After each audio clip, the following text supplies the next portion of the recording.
YPK es presentado por Unicop, Central Nacional de Cooperativas, con los auspicios de Drelisman Abogados, Pretor, CMS, declaramos victoria a la incertidumbre. Unión SRL, una empresa orgullosa de su pasado, su presente y apasionada por su futuro. ECOP, cultivando lazos de confianza. VIXA, Buró de Información Comercial. Detrás de cada persona hay una historia. Con el apoyo de Metiri, Soluciones de Recursos Humanos, y GDM, Gestión de Mantenimiento.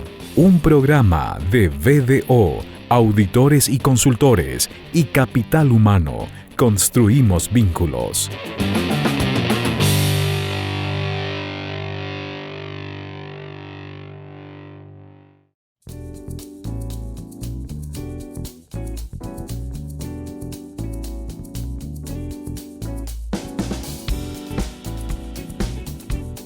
La pandemia del coronavirus paralizó el mundo. Recién arrancado el primer trimestre del año 2020, la economía mundial enfrentaba a un enemigo invisible, mientras los hospitales públicos se abarrotaban de gente en las urgencias y los sistemas sanitarios, aún los del primer mundo, fracasaban en el afán de salvar vidas. El 20 de marzo del año pasado, el gobierno paraguayo decretó la cuarentena total. La gente fue obligada a permanecer en sus casas y solo estaba permitida la apertura de locales de abastecimiento de alimentos y medicamentos. El resto de los comercios quedó bajo el amparo de la incertidumbre. Uno de los sectores más golpeados fue el de las confecciones. En Paraguay, 200.000 empleos de este sector se vieron directamente afectados en el primer semestre. A mayo, el rubro de las confecciones ya reportaba una caída del 30% de sus operaciones. Sin embargo, el cierre de las fronteras y las restricciones de importación de productos e insumos sanitarios hizo que la crisis efectivamente se convirtiera en una oportunidad para este sector, pero a la vez implicaba un gran desafío de unidad y reconversión. Hoy presentamos Rediseño Cultural. ¿Qué tal amigos? ¿Cómo están? Bienvenidos a YTPK. En el episodio de hoy nos introducimos al mundo de las confecciones. Un mundo que, tengo que decirles, ya estuve hablando previamente con el señor Santiago Colombino, es un mundo desafiante, apasionante, me imagino, ya enseguida vamos a entrar en detalles con él, pero por sobre todo que ha sabido articularse en este tiempo para hacerle frente a un escenario que parecía absolutamente restrictivo por lo incierto de la pandemia del coronavirus, pero que ellos, dentro de la Asociación de Industriales Confeccionistas del Paraguay, supieron encontrarle ese valor diferencial, hallaron la oportunidad, la gestionaron e hicieron que rindiera en términos de oportunidad de negocios. Y bueno, para qué dar más vueltas, estamos en Texco Industries, que es la firma del señor Santiago Colombino, pero queremos conversar con él, además de confeccionista, en su calidad de vicepresidente de la Asociación Industrial de Confeccionistas del Paraguay. ¿Qué tal? ¿Cómo está? Buenas tardes. Buenas tardes, Roberto. Un gusto estar en tu programa. Realmente muy contento que nos visite en casa. Así que estamos para contarte un poco la experiencia de lo que fue estos últimos casi 12 meses ya que venimos viviendo con la pandemia. En un momento el mercado se cerró, Santiago. Nadie sabía con exactitud cuánto tiempo íbamos a estar bajo ese encierro. Todos nos quedamos dentro de casa. Los locales, me imagino, también cerraron sus puertas sin saber cuándo todo esto volvería a la normalidad. De hecho, que seguimos transitando por la incertidumbre. Y ustedes en ese escenario encontraron una brillante oportunidad para decir, aquí se nos abre una puerta para introducir productos de manera diferencial, con alta calidad. ¿Cómo fue ese proceso? ¿Cómo conversaron y lo desarrollaron? El proceso ha sido un proceso que duró cerca de 8 meses. El año pasado, en febrero, en esta misma época, como que no dimensionábamos lo que estaba pasando. Yo estaba de viaje, vuelvo finales de febrero, marzo, llego un día antes que se cierre el aeropuerto y quedo en cuarentena. Realmente era muy extraño todo, nadie creo que tuvo una experiencia similar hasta hoy.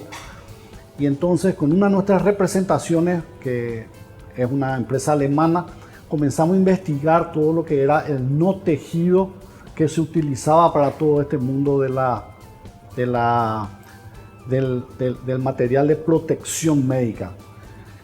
A partir de ahí, con la Asociación de Confeccionistas y viendo todos los problemas que habían para el acceso a comprar este tejido a nivel regional, porque tanto la Argentina no estaba exportando, el Brasil no estaba exportando, y como vos sabés y salió en los medios, hasta respiradores que se necesitaban en algún momento quedaron en los países, digamos, decomisados. Hay varias historias que circularon en todos los medios de comunicación. Entonces realmente los países como que se guardaron todo lo que iban a necesitar por la incertidumbre y no exportaron. Ahí nosotros nos quedamos realmente con una situación muy difícil porque en Paraguay no existía un tejido que pueda reunir las condiciones de bioseguridad. Trabajando con el Ministerio de Industria y Comercio, trabajando muy fuerte en ese momento con la ministra Kramer, logramos encontrar una fábrica que pudo desarrollar un tejido y con un desarrollo técnico que se hizo en ese momento de poder poner un coaching, se llama, que es vamos a hablarlo coloquialmente, un barniz al tejido. Se pudo lograr una alternativa al SMS, que es el tejido adecuado, una alternativa con 98% de barrera sanitaria. Después, una vez desarrollado el tejido, tuvimos que enviar muestras al INTN. Enviamos 4 o 5 muestras de todas las posibilidades que habría y el INTN dijo esta. Y esta era justo, coincidencia, la que tenía todo el coaching y la que presentaba el mejor performance. Teníamos que pasar a un test sanitario del producto porque las pruebas hasta ese momento eran todas mecánicas, que es lo que podía hacer el INTN. Así que con un trabajo en conjunto con el SENACSA logró dispararle los estafilococos a este tejido para saber la transferencia de los microorganismos, las bacterias y demás. Logró el mismo resultado de 98% barrera sanitaria.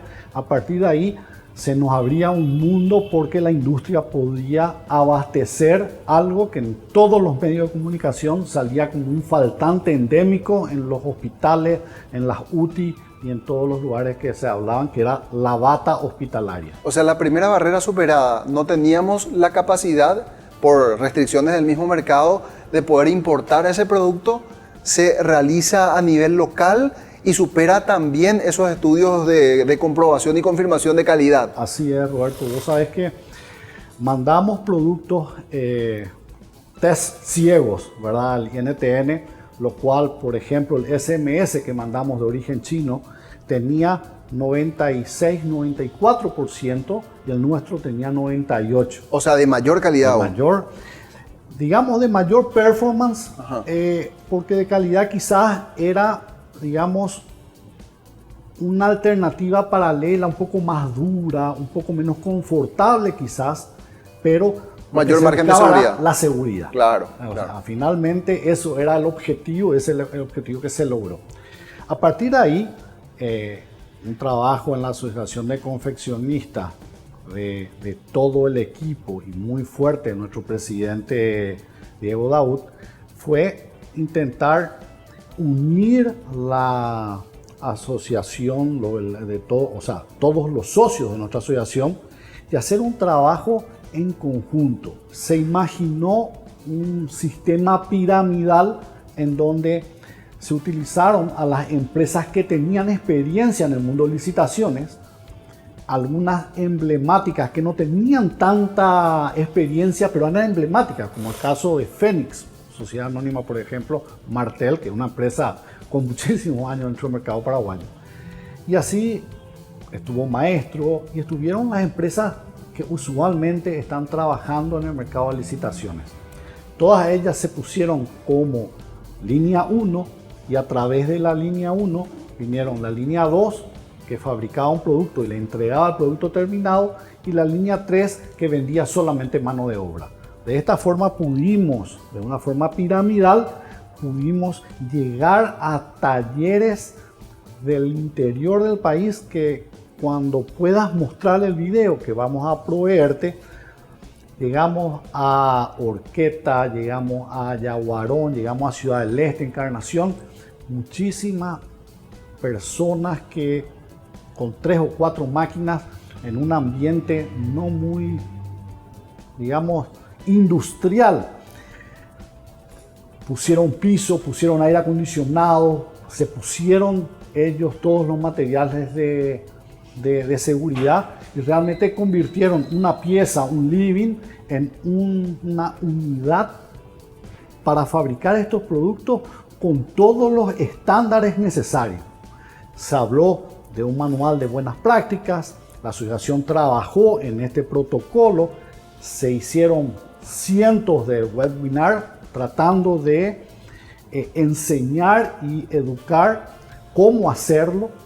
Hemos hecho los moldes, hemos hecho todos los tests, hicimos todas las certificaciones con Dinavisa, quien también colaboró de forma fantástica con todo este proyecto, y se logró por primera vez en el país establecer el acuerdo nacional. El acuerdo nacional fue la gran licitación en donde participaba un gremio articulando lo que es la licitación normal que todos conocemos, pero en donde todos los que participaron estaban de acuerdo. Y todos participaban de una forma equitativa. Claro, algo que no suele ocurrir, porque cuando uno participa en una licitación, por lo general, trata de buscarle la vuelta a la competencia, ¿no? Totalmente. Y uno compite con el de al lado. No, esto fue totalmente inusual. Estaban las empresas y, por favor, ¿qué te falta? Te doy lo que te falta. El otro le daba al otro lo que le faltaba. Y entonces realmente fue una colaboración fantástica que se lograron entre estas 11 empresas que ganaron la licitación. 3 millones de batas, 20 millones de dólares de monto que para nosotros no es poca cosa, ¿verdad? Y hablando con la ministra en aquella época, nos decía, no existe, salvo el caso de los canicultores, un ejemplo de un acuerdo nacional. Ojalá que este ejemplo que lo hizo la Asociación de Confeccionistas con todo el gremio en el cual estamos, pueda ser traspolado a otros gremios. Por ejemplo, el caso de los metalúrgicos que querían hacer camas, sí, ¿verdad? Que se necesitaban las camas, y otros gremios más quizás que puedan unirse para que las asociaciones articulen con todas las herramientas. Ya tienen el ministerio, tienen la Dirección Nacional de Contrataciones Públicas, tienen las direcciones de vigilancia o las que correspondan a cada uno de los gremios, puedan articular este tipo de licitaciones y puedan llegar a un feliz término, habiendo generado en el peor momento de nuestra historia económica reciente 3.000 o 4.000 empleos directos, un sinfín de empleos indirectos, porque trabajaron los que fabrican cajas, los que fabrican bolsas, más de 120 a 200 empresas vinculadas directamente. Y realmente para nosotros que estuvimos en la comisión directiva, estuvimos en el momento adecuado, en un momento histórico, para nosotros nos llena de orgullo y estamos muy contentos, a todo el equipo administrativo de la asociación y a toda la comisión directiva, haber podido servir a nuestro gremio de la forma en que servimos. Bueno, pero también hay que ser conscientes, señor Santiago, que este escenario fue propiciado por una pandemia y que también, digamos que la coyuntura permitió que puedan articular ese esfuerzo y que puedan integrarse, porque de lo contrario cada quien iba a estar buscando ocupar la mayor porción del mercado. Rescatamos lo positivo. Lo positivo es que cuando uno lo escucha decir que establecieron una estructura piramidal donde había un apoyo mutuo, pues parece muy fácil. Sin embargo, en el día a día, me imagino, había que lidiar con momentáneas insatisfacciones, había que estandarizar algunos procesos para que el resultado final sea el mismo y que no una bata tenga esta especificación y la otra salga de otro modo. Todo eso estuvieron trabajando también, me imagino. El manual de buenas prácticas es el que estableció una especificación técnica muy rígida que estableció la materia prima, la calidad, la cantidad de puntadas, cómo debería cortarse, los moldes los hicimos nosotros. O sea, todo fue parametrizado de una forma muy buena por una persona que lleva muy bien toda esta parte porque está en la parte educativa, se llama Eva, dentro de la asociación. Y Eva lo supo hacer con una calidad fantástica. Tenía todo el apoyo de un equipo de la comisión directiva que cuidaba, pero ella lo pudo traspolar a todas estas empresas y lo pudo llevar. Realmente hubieron, como decís, algunos momentos difíciles. Convalidar los intereses y las acciones no son fáciles, pero siempre tuvimos bien claro que, digamos, era más importante el todo que lo particular. Bueno, pero esa misma experiencia uno la puede llevar a su unidad productiva. Ustedes lo hicieron dentro de una estructura muy grande, desafiándose, me imagino, a ustedes mismos también, porque era lidiar con gente con la que no estoy acostumbrado a trabajar en el día a día. Quizás sí en algunas que otras reuniones donde los intereses son comunes, pero luego cuando uno va a la selva y cada quien tiene que cazar su presa, pues tiene sus propios procesos y sus propios criterios de calidad porque forman parte de la competitividad para quedarse con esa porción de mercado. Digo, con toda esta experiencia, me imagino habrán capitalizado también empresas que quizás no estén trabajando o no estaban trabajando con ese rigor, hoy tuvieron la brillante oportunidad de aprender, pero ya yendo en la práctica. Vos sabés que lo que decís es muy interesante porque se dieron varios ejemplos, así como lo que comentás, no solamente de empresas, como te contaba, que pusieron aire acondicionado, pusieron piso y tenían todo un sistema de limpieza no usual en la industria de la confección, que para esto lo hicieron fantásticamente, sino que muchas empresas a quienes armamos los grupos de trabajo de lista 1, lista 2, lista 3, conocieron trabajar con otras que no conocían. Entonces hubo un networking fantástico que hoy, que van a comenzar a hacer otros trabajos o empresas que tienen sus propias marcas. Puedo nombrar algunas. Por supuesto. Por ejemplo, en el caso de After Six, por ejemplo, que es la empresa Paliga.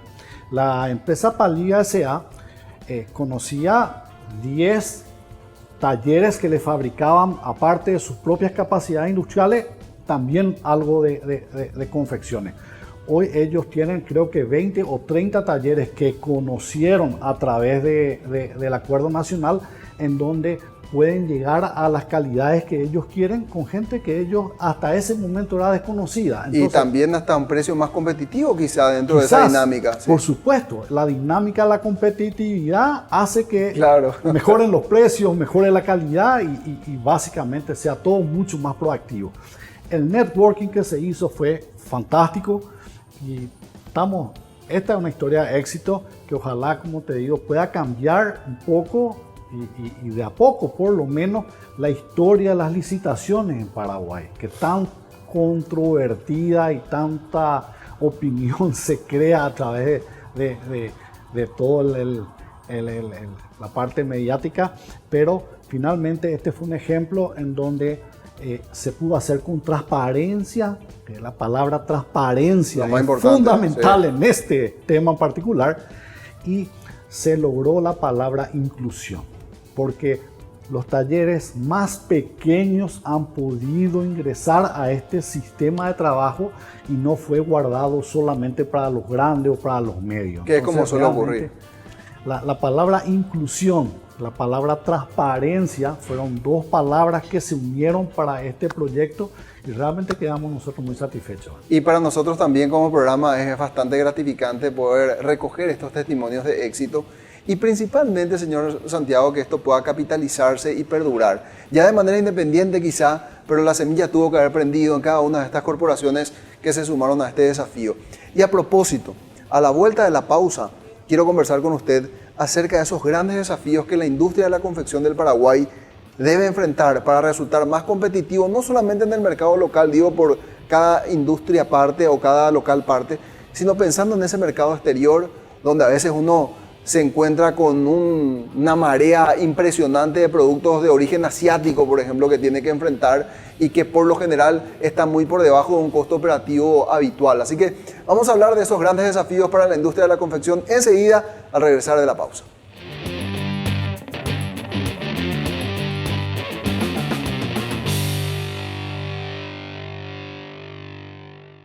Sumamos valor, sumamos al desarrollo productivo de nuestra región y del país, porque producimos de manera eficiente, responsable y segura. Sumamos al cuidado del medio ambiente, porque aprovechamos racionalmente, mejoramos, conservamos y restauramos los recursos naturales. Sumamos al desarrollo social, mediante la educación en valores de nuestros jóvenes y niños, que crecen con una cultura de producción, conservación y sentido de pertenencia. Sumamos al desarrollo de la comunidad a través de accesos a educación, trabajo, salud, recreación sana y calidad de vida. Sumamos valor a todo lo que hacemos, porque hoy producimos sosteniblemente y preservamos nuestra tierra para que mañana sigamos produciendo más y mejor. Bolsa Verde, rentable, ambientalmente sostenible y socialmente transformadora. Junto a nuestra gente hemos aprendido muchas lecciones que nos han ayudado a crecer. Aprendimos que no es lo mismo tener un trabajo que trabajar con pasión. Hemos aprendido la diferencia entre vivir en un país y llevarlo en el corazón. Cumplimos con el compromiso de preservar el medio ambiente, impulsando el desarrollo de nuestra tierra, en la que hemos sembrado todas nuestras promesas. Más que distribuir insumos, somos amigos y aliados del campo. ECOP, cultivando lazos de confianza.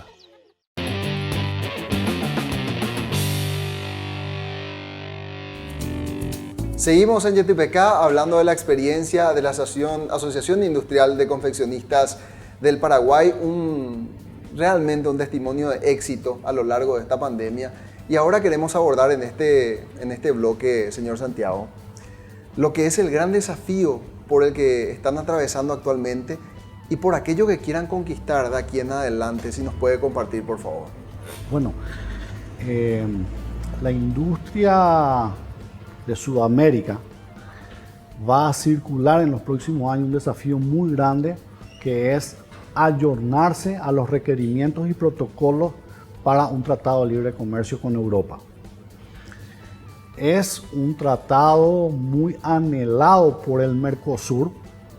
El Mercosur fue una experiencia difícil para todos los países pequeños. Costó mucho la armonía comercial. Hasta hoy escucho las reuniones bilaterales donde dicen vamos a trabajar por el comercio, el intracomercio Mercosur, para que pueda ser más fácil, para que sea más proactivo.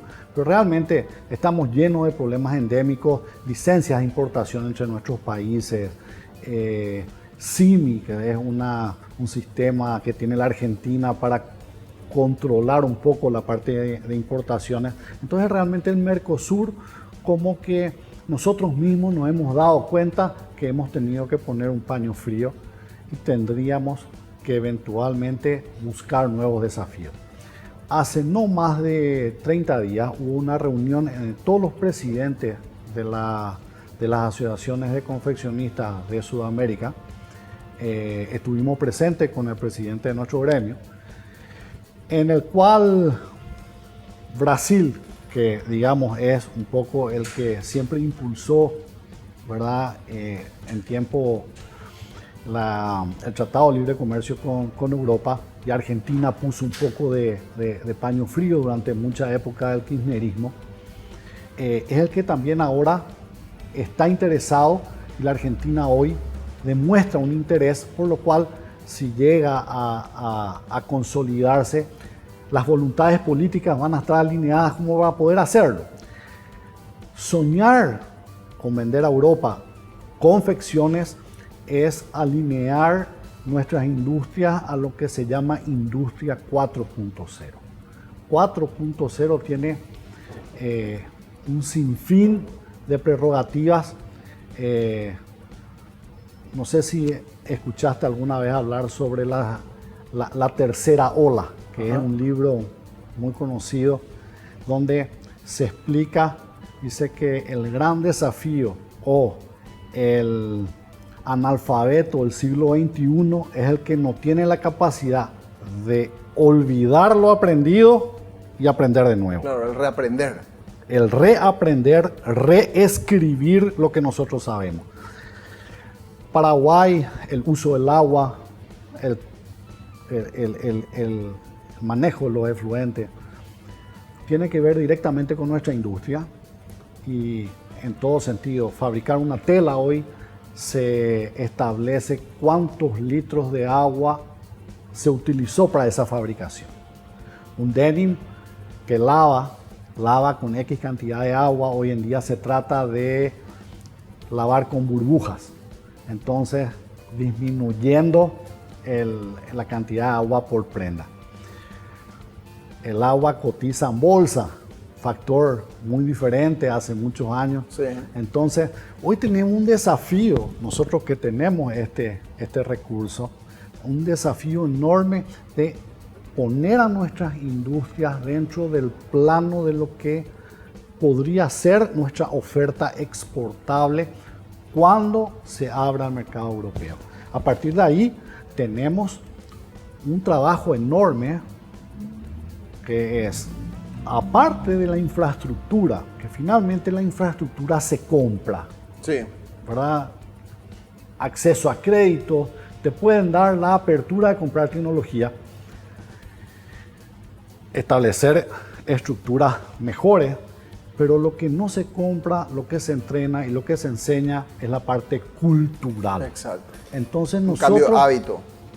es generar cultura para que nuestros trabajadores, para que nuestros técnicos, nuestra clase, digamos, dirigencial, ¿verdad? Nuestros mandos medios, tengan la misma sensibilidad que lo que necesitamos es evolucionar a un sistema totalmente diferente, en donde aparte de una cuestión cultural o metiéndolo dentro de una parte cultural, tenemos que romper con los problemas endémicos que significa el hecho que no todos están inscritos en el sistema de seguridad social.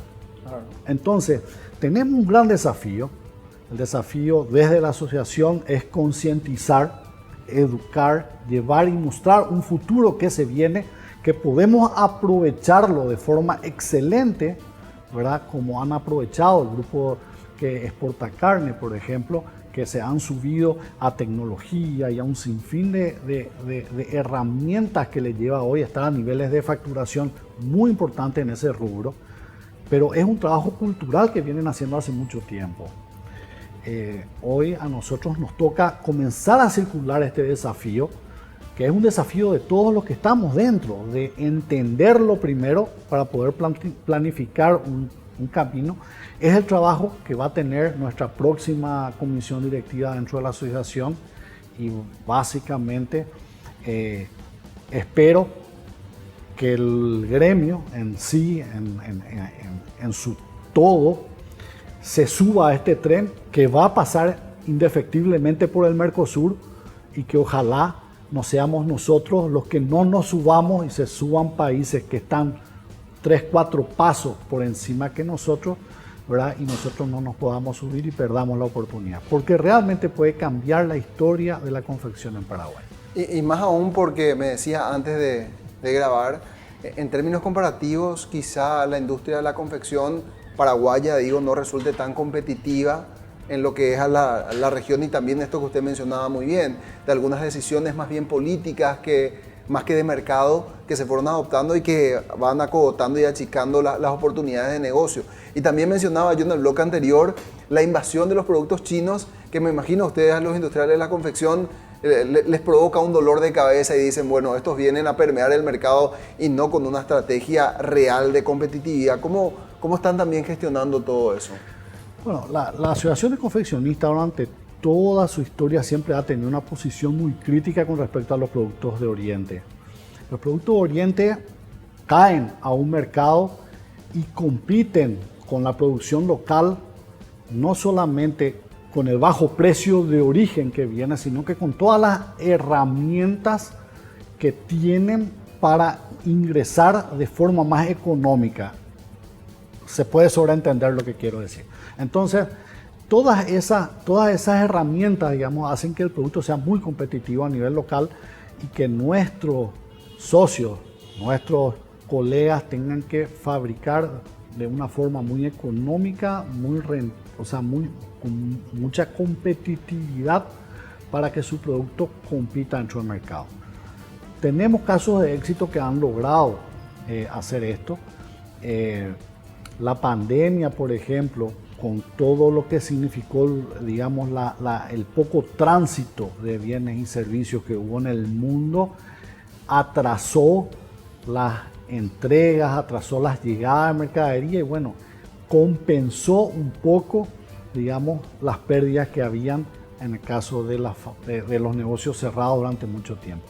Pero bueno, nosotros esperamos que un país que necesita crecer como el nuestro vaya entendiendo que generar trabajo internamente es dejar ese dólar en el país, es dejar la posibilidad de que un sustento honesto sea el que va a la gente y por otro lado que haya la posibilidad de educación y que va a hacer que realmente después pueda crecer el país.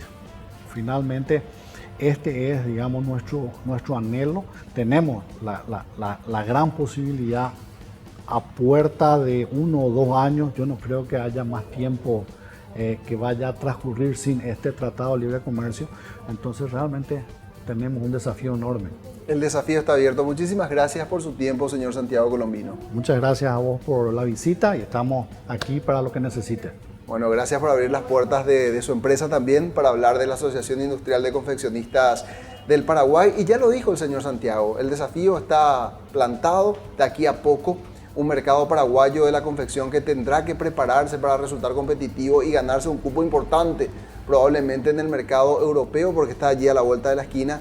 Ya ellos vivieron un proceso de transformación durante la pandemia que les fue bien, fue una estrategia bastante exitosa, pero sigue el desafío en gran parte de la porción de este sector del mercado de formalización, de estandarización de calidad, de aplicación de buenas prácticas, de producción. Así que dejamos esto picando para que también lo analicemos en el siguiente bloque con nuestros especialistas, Oscar Toledo, especialista en negocios, y Sebastián Cacasu, también especialista en talento humano, porque lo dijo el señor Santiago, aquí hay que trabajar en un proceso de transformación cultural. De eso estaremos hablando enseguida al regresar de la pausa.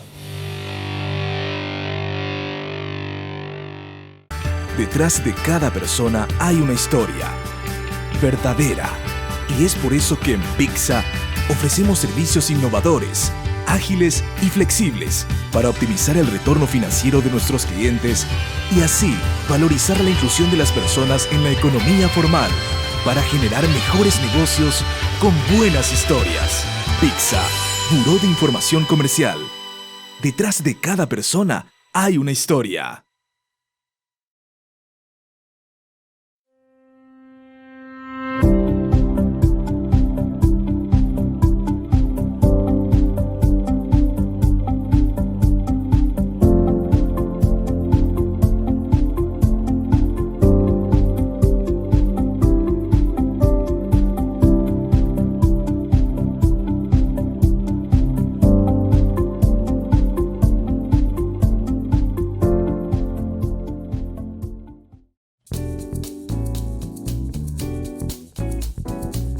Seguimos en YTPK. En el bloque anterior conversábamos con el señor Santiago Colombino, vicepresidente de la Asociación Industrial de Confeccionistas del Paraguay.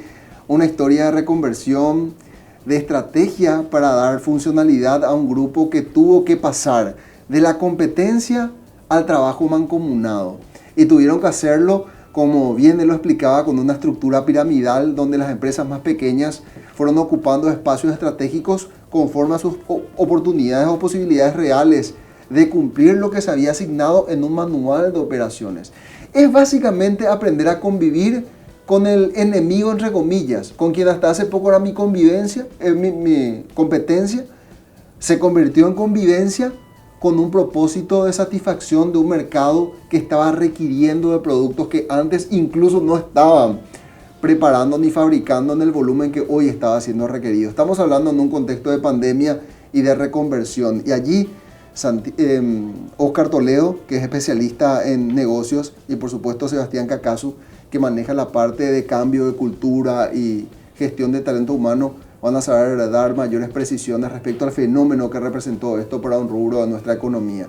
Empiezo contigo, Óscar, porque además estamos con tapabocas todavía aludiendo en el contexto que continuamos, pero que a veces no somos conscientes de que seguimos estando en zona de peligro. Así es.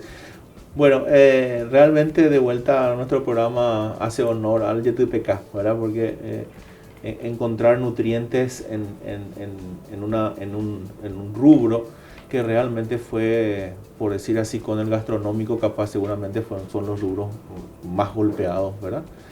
Pero que la pandemia trajo consigo oportunidad. O sea, yo creo que no nos cansamos de decir esto, ¿verdad? Pero al mismo tiempo la pandemia trae un tema, así como estamos hablando hoy, de conciencia. O sea, estamos seguros de que ni siquiera este programa, porque ¿qué hacíamos antes, Roberto? Y hacíamos nuestro programa vía Zoom, ¿verdad? Sí. O sea, hoy tenemos la oportunidad de visitar empresas, estuvimos, qué sé yo, en un agroshop, ¿verdad? ¿Y qué tenemos ahí?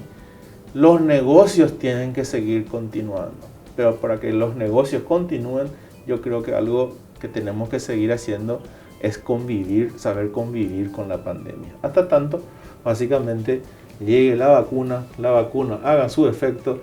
Y yo creo que el 2021 2021 y 2022 todavía seguramente vamos a estar con este tema de cuidarnos. Y hablar de este bonito tema, Roberto, yo creo que algo que pudimos ver, que los televidentes bien pudieron apreciar con lo que estuvimos levantando, de vuelta se generó una oportunidad que generó no solamente un tema de ver cómo trabajar con la competencia, sino una vez más también cómo trabajar con el sector público. Una vez más, cómo decir, no solamente con mi competencia, sino también ayudar a mis pymes. Decir, ok, aquí el que está desempleado y puede hacer algo, cómo hacer. Y eso realmente tiene un carácter multiplicador. Y algo que para mí, como especialista de negocio, me encantó es que cómo lo hicieron de la mejor manera posible, con un manual de buenas prácticas, ¿verdad? Estandarizando los procesos, de lo que siempre solemos charlar. O sea, ¿cómo podemos hacer bien las cosas cuando realmente nos sometemos a fuego? Siempre solemos decir, ¿verdad? Yo creo que aquí esta industria fue sometida a fuego, capaz que sigue siendo sometida a fuego, ¿verdad? ¿Por qué? Porque capaz que ellos nos van a poder seguir hablando seguramente de aquella prenda que todavía no puede ser colocada, un tema de contrabando, o sea, un montón de cosas que capaz que al sector hoy le sigue molestando o le sigue haciendo, como solemos decir, ruidos para proyectarse en el mercado interno y en el mercado externo, pero al mismo tiempo encontraron un nicho de negocio importante y bajo ese nicho de negocio pudieron trabajar juntos y hoy, con todo lo que escuchamos, generar recursos no solamente para ese gremio, sino para otros tantos también paraguayos que estaban sin trabajo, ¿verdad? Un nicho de mercado, Óscar, Sebastián, que por lo que yo pude percibir de la conversación que tuve con Santiago Colombino, ellos son conscientes que es un nicho temporal y que fue absolutamente coyuntural. Y lo que restaba era capitalizar esa experiencia de trabajo cooperativo. Y allí es donde quiero ir hacia vos, Sebas, y que nos puedas explicar desde el punto de vista también conceptual y por qué no práctico, ¿cómo se debe hacer para traspasar esa barrera entre la competencia y la cooperación? Y no solamente desde el punto de vista macro, que nos enseñó la experiencia de la Asociación Industrial de Confeccionistas, sino muchas veces, valga el juego de palabras, cuesta a nivel micro, en una misma unidad de negocio, donde existe trabajo dispares, donde existe competencia interna y no cooperación. ¿Cómo se construye eso, Sebas? Hay muchos paradigmas de interacción humana, ¿no? Y a veces conocemos todos el famoso ganar-ganar, ¿no? Y cuando nos metemos en en aspectos de competencia, ¿no? Siempre está el paradigma marcado de ganar-perder, ¿no? Hay un ganador y hay un perdedor. Y realmente esta pandemia nos ha enseñado que si seguimos bajo esos regímenes, muchas veces no solamente no iba a haber ganadores, sino que iban a ser todos perdedores. Porque imagínate si una sola empresa hubiera dicho, bueno, yo me quedo con todo el negocio de hacer esto, no hubiera podido cumplir, ¿sí? Y hubiera tenido también que cerrar o que declararse en quiebra porque no hubiera podido cumplir con lo que tenía que hacer. Evidentemente ocurre dentro de las organizaciones que muchas veces creemos que hay un ganador y hay un perdedor. Y muchas veces en las empresas el de ventas se pelea con el de producción. Porque el de ventas quiere vender más porque tiene una comisión por esto y el de producción quiere que vendan menos porque no llega a producir todo lo que vendieron. Y generalmente se generan estas peleas, ¿no? Donde a veces creemos que tiene que haber un ganador y tiene que haber un perdedor. Pero cuando cambiamos de paradigma y entramos en un paradigma ganar-ganar, evidentemente colaboramos y cooperamos para que todos puedan ganar de esto y poder subsistir de todas maneras. Y lo que ocurrió aquí es, evidentemente, la coyuntura generó que la alianza sea posible, porque las empresas que hemos visto en la pandemia que han podido aliarse con otras empresas para compartir negocios o para poder cooperarse entre ellos o para poder subsistir y poder seguir adelante, son las que realmente han marcado una diferencia. Y en las empresas que nosotros trabajamos ocurre muchas veces lo mismo, ¿no? Incluso dentro de un mismo equipo de trabajo, algunos creen que ganar es una cosa y que el mejor que el otro pierda y competimos entre nosotros. Pero cuando vamos a la bibliografía muchas veces está la discusión, ¿no? Cómo uno crece, cooperando o compitiendo. Evidentemente la competencia genera que desarrollemos mejores productos de mejores calidad, pero a la vez la cooperación es necesaria, ¿sí? Para entre todos dar un paso y poder atravesar los problemas que tenemos.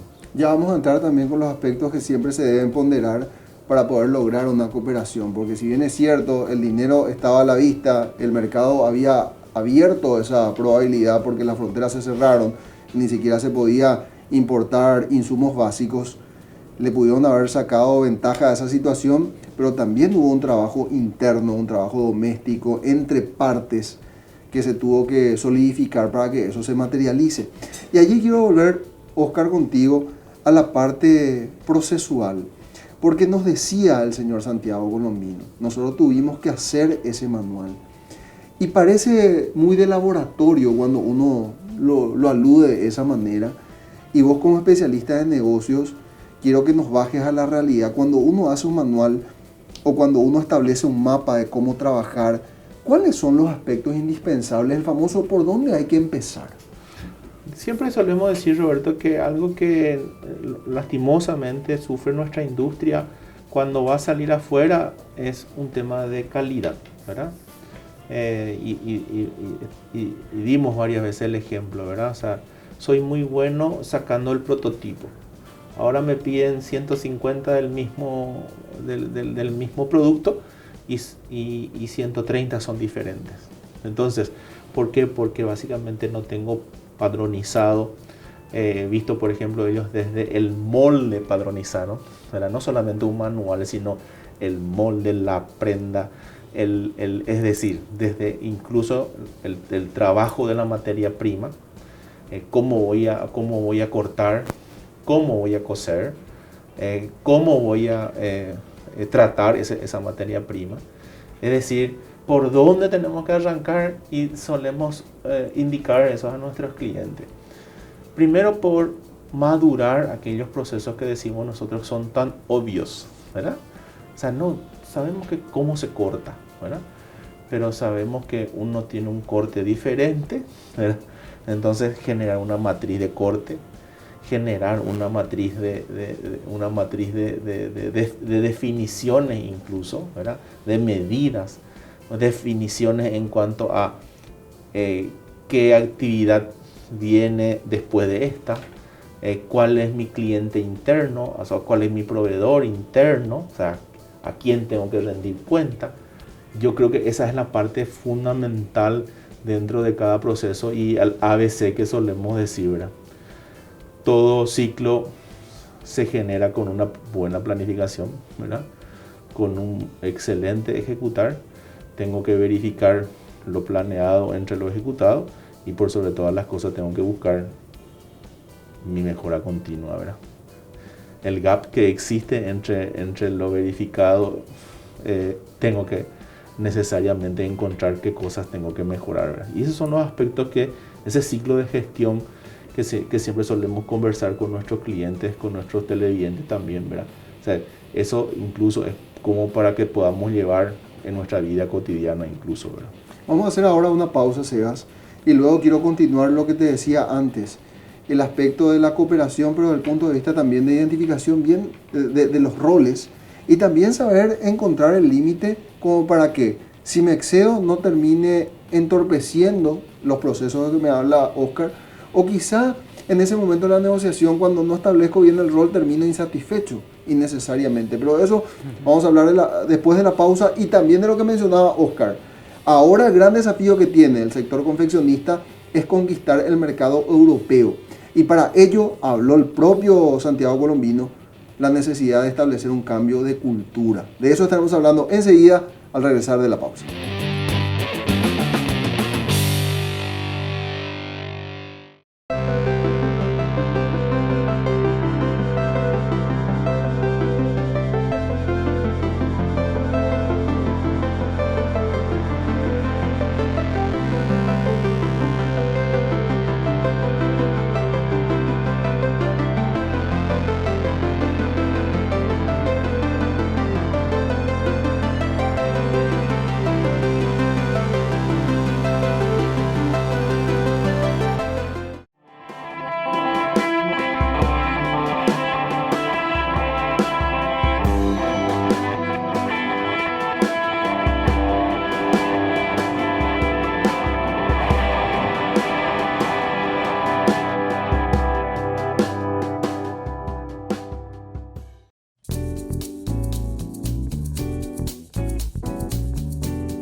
Último bloque de este episodio de YTPK. Antes de la pausa le tiraba el desafío a Sebas que nos pueda bajar al entendimiento de este tema de la identificación de roles para asumir determinada función dentro de una organización, en este caso un consorcio, y que esté bien delimitado a tal punto que no genere ningún tipo de insatisfacción mientras se desarrolla el trabajo. ¿Cómo se planifica, cómo se ejecuta eso, Sebas?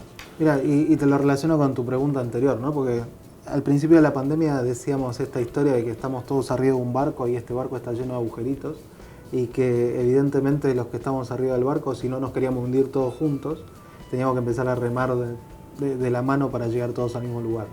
Y cuando hablamos de cooperación, primero es encontrar que estamos todos adentro del mismo barco, ¿no? Que si alguien se cree que está fuera de este barco y no quiere remar con todos, evidentemente va a colaborar a que nos hundamos. Y un poco relacionado también con lo que hablaba Oscar en cuanto a procesos y calidad, nosotros entendemos que realmente no es que cada persona cumple una función, ¿sí? O un rol, sino que es todo parte de un proceso, ¿sí?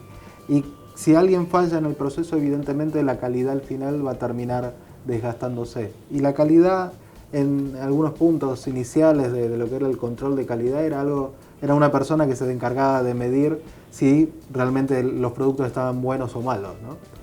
Hoy calidad, cuando hablamos de calidad, ya el control de calidad es una pérdida de tiempo y es un gasto, porque implica a alguien que esté controlando, y qué pasa si mi proceso es defectuoso, ¿sí? Evidentemente tenemos que cambiar el proceso, pero ¿cuándo vamos a ir a cambiar el proceso? Cuando alguien al final se dio cuenta de que estaba todo mal, entonces tenemos que tirar todo y empezar todo de vuelta. Y hoy hablamos mucho de que la calidad se construye desde el inicio, ¿sí?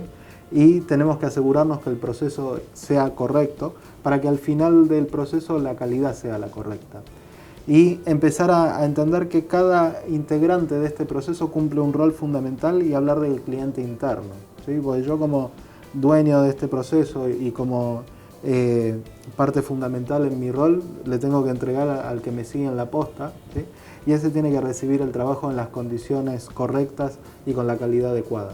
Si no entendemos que somos parte de esta cadena, evidentemente al final va a terminar siendo un mal producto y vamos a tener que volver todo de vuelta, y ahí es donde se generan los retrabajos, las pérdidas de tiempo, la necesidad de inspecciones y controles, y estos son todos costos que suman a la organización y que hacen que en definitiva cuando voy a prender mi producto que lo presupuesté en un cierto precio sea mucho mayor y las empresas tengan que ver reducida su rentabilidad. No, un concepto que se aplica para cualquier tipo de negocio, Oscar, realmente, ¿verdad? Y yo decía también este tema del mercado europeo. Vos mencionabas, Oscar, la necesidad que tienen este tipo de empresas de poder exportar sus productos. Y Santiago Colombino, no digo que se mostraba pesimista, pero sí quizá evaluaba muy bien la coyuntura para plantar el desafío. Y el desafío que él decía es, si no profesionalizamos nuestro trabajo, el tren nos va a pasar, porque el acuerdo Mercosur-Unión Europea está a la vuelta de la esquina y nosotros desde hoy tenemos que empezar a trabajar en ese cambio de cultura, refiriéndose a todas las empresas del tamaño que fuere, pensando en el estándar ya internacional, no solamente, Oscar, de lo que es ganar un espacio, una porción más del mercado interno. Y siempre solemos decir, e invitamos también siempre a nuestros clientes, que cuando van a trabajar en un modelo, ¿verdad? Ya trabajemos en un modelo que sea reconocido a nivel internacional, es decir, buscar, por ejemplo, una certificación, buscar las mejores prácticas, tener un sello de calidad. ¿Qué es lo que me va a ayudar eso? ¿Verdad? Me va a ayudar no solamente a mi mercado interno, me va a ayudar a encontrar inversionistas, ¿verdad? Porque un inversionista lo primero que pide es básicamente conocer un poco cómo son sus procesos internos y si esos están asegurados. Me va a ayudar a conectarme hacia afuera, que es lo que realmente tenemos que hacer, conectarnos hacia afuera, porque es la única manera de que tenemos para crecer. O sea, nuestro mercado interno es pequeño, ¿verdad? Nuestros vecinos son muy grandes, ¿verdad? Entonces, pero tenemos un grado de competitividad a nivel de recursos humanos, a nivel de que vimos esto, ¿verdad? O sea, todos decían, al paraguayo vos le das y hace, ¿verdad? El paraguayo le decís nomás y hace, inventa, ¿verdad? Ese es muy nuestro, ¿verdad? Pero, ¿qué nos falta? Ese pequeño paso donde todos asumamos, nosotros desde YTPK asumimos ese rol, ¿verdad? De hacer nuestro trabajo con calidad, de hacer nuestro trabajo cada día mucho más eficiente, de tal manera que realmente ese esfuerzo que todos hagamos se vea, se sienta y nuestro producto realmente no nos conozcan por otra cosa en Europa, ¿verdad? Sí. Si nos conozcan por la calidad de los productos que básicamente nosotros sacamos, ¿verdad? Y allí quiero conectarte con algo, Sebas, que me parece una experiencia también bastante gratificante de lo recogido en la conversación con la gente del sector confeccionista. Cómo el saber relacionarse trae aparejado ventajas comparativas. ¿En qué sentido? Por ejemplo, decía el señor Santiago, nosotros teníamos empresas que no se conocían, que ahora se conocieron y que representaron una ventaja por la prestación de servicio que estaban teniendo. Entonces la empresa A, que antes contrataba a 3 subempresas para desarrollar su producto, se dio cuenta que estaba la empresa D y E también ofreciendo el mismo servicio y al incorporarse o al relacionarse hizo que yo, empresa contratante, resulte competitivo a la hora de contratar ese servicio porque entre ellos también competían para bajarme precio, para mejorar calidad. Entonces esa construcción de relaciones sanas y también la apertura hacia esa mejora continua de la que siempre hablamos, ¿verdad? No, totalmente. Y mira, y también relacionado con lo que mencionaba Oscar en cuanto a cómo salimos a competir con el exterior. ¿Te acuerdan los productos chinos quizás hace 30 años atrás, ¿no? Que eran sinónimo de mala calidad y, sí, y que baratos pero que se rompían rápido? Japón en la década del 40, 50 también tenía, o recordábamos los productos, yo no había ni nacido, ¿no? Pero los productos japoneses en esa época eran de muy mala calidad, pero baratos también, ¿no? Y realmente la construcción, ¿sí?, de la calidad y el armado, el entramado de empresas, proveedores y el aseguramiento de la calidad en esto y el relacionamiento entre sí, tiene que ocurrir para generar mejor calidad y poder competir en mercados más competitivos que el nuestro, ¿no? Hoy un producto chino, hay de varias calidades evidentemente, pero los chinos han aprendido muchísimo a la hora de generar mejores productos de mejor calidad y que el mercado ya los compre y los acepte como buenos. Y en Paraguay tenemos un ecosistema bastante que propicia mucho la generación de empresas que puedan apuntar a la exportación, ¿no? Tenemos el caso de las maquilas, tenemos un clima de negocios bastante bueno, tenemos una cuestión tributaria muy favorecedora con respecto a los países vecinos. Tenemos sí que mejorar en este tipo de cuestiones, ¿no? En mejorar un relacionamiento entre el que vende, el que produce, ¿sí? Y asegurarnos que el que produce lo produzca de acuerdo a las calidades que le pedimos y a las cantidades que le pedimos y en tiempo y forma, porque si mejoramos esta relación, evidentemente los productos que tenemos para exportar van a ser mejores.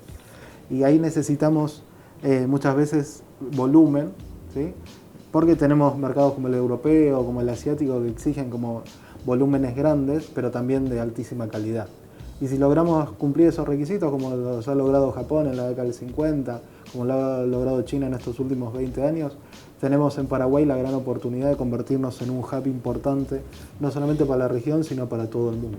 Y quisiera incluso agregar un elemento más y agradecerles, por supuesto, la evolución que siempre le dan al programa luego de conocer el testimonio de tal o cual organización, para ir rematando y destacando algunos aspectos que nosotros lo denominamos como nutrientes, que también se desprende de la conversación con Santiago Colombino, la necesidad de un correcto asesoramiento.